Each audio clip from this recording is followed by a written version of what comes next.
there's so much about all of the experiences in the book that I think are applicable to just the process of navigating life and coming into oneself and knowing oneself, and also aging with grace and, self-possession that really carries through. When I look at Hank and Samm, and I love it because at first glance, they both look kind of serious. The longer I look at that photograph of the two of them, first of all, you see their comfort with one another, but then also you see a little bit of humor. Tell me about how you go about making a couple comfortable, or how you kind of evoke the relationship in the image, and what that was like specifically with Hank and Samm. Yeah, I guess I'll say more broadly that we were really interested in including couples in the project. We felt like that was really important.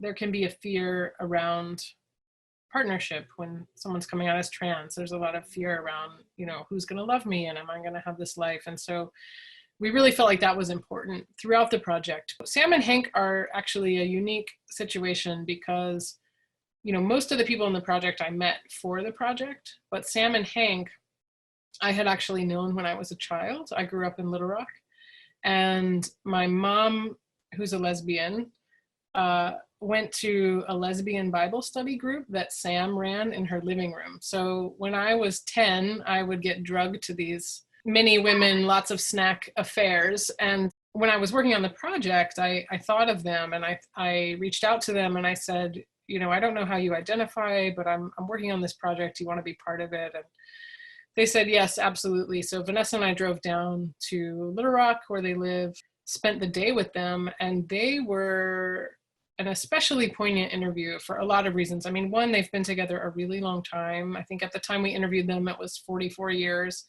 in small towns and places where it's not easy to be who they are. And so that was in and of itself really fascinating.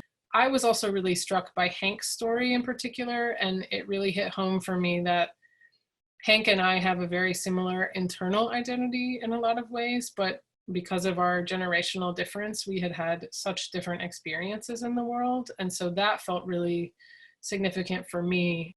And at the end of the interview, they were both talking about how they had both had breast cancer later in life, and they both had double mastectomies, and they were both really happy about their flat chests despite this difficult circumstance. And so, we ended the day, each of us comparing our surgery scars and like talking about these stories. And it was this really intimate experience. And, it was partially because I knew them, but I think it was more so just because of the kind of space that these interviews made for people to really share who they were. I was careful not to insert myself too much into this experience because I really felt like it was about the participant sharing their story. But of course, when it made sense, I would also share things about myself. So we had a really powerful experience. And then what was interesting is when we kind of switched that and started to make the portrait, they each just put on those outfits. Like they had clearly planned their jackets and hats. And in a lot of my work, I move away from things like that, like logos and branded things and specifics. I'm always going for this kind of timeless, universal, psychological portrait. But with To Survive on the Shore, I actually let a lot of those details and a lot of the environment in a way that I haven't always done in my other work. And when they just put on these outfits, I think I had a moment where I was like, and then I was like, oh, actually, that's amazing. Like, they just have this, like, this is how they want to be photographed. And so, and then we made the portrait outside, and they were one where I had, a couple of people I had a variation on a portrait, and I think I chose the more serious one. But there was a funnier one. So it's interesting you picked up on the humor as well.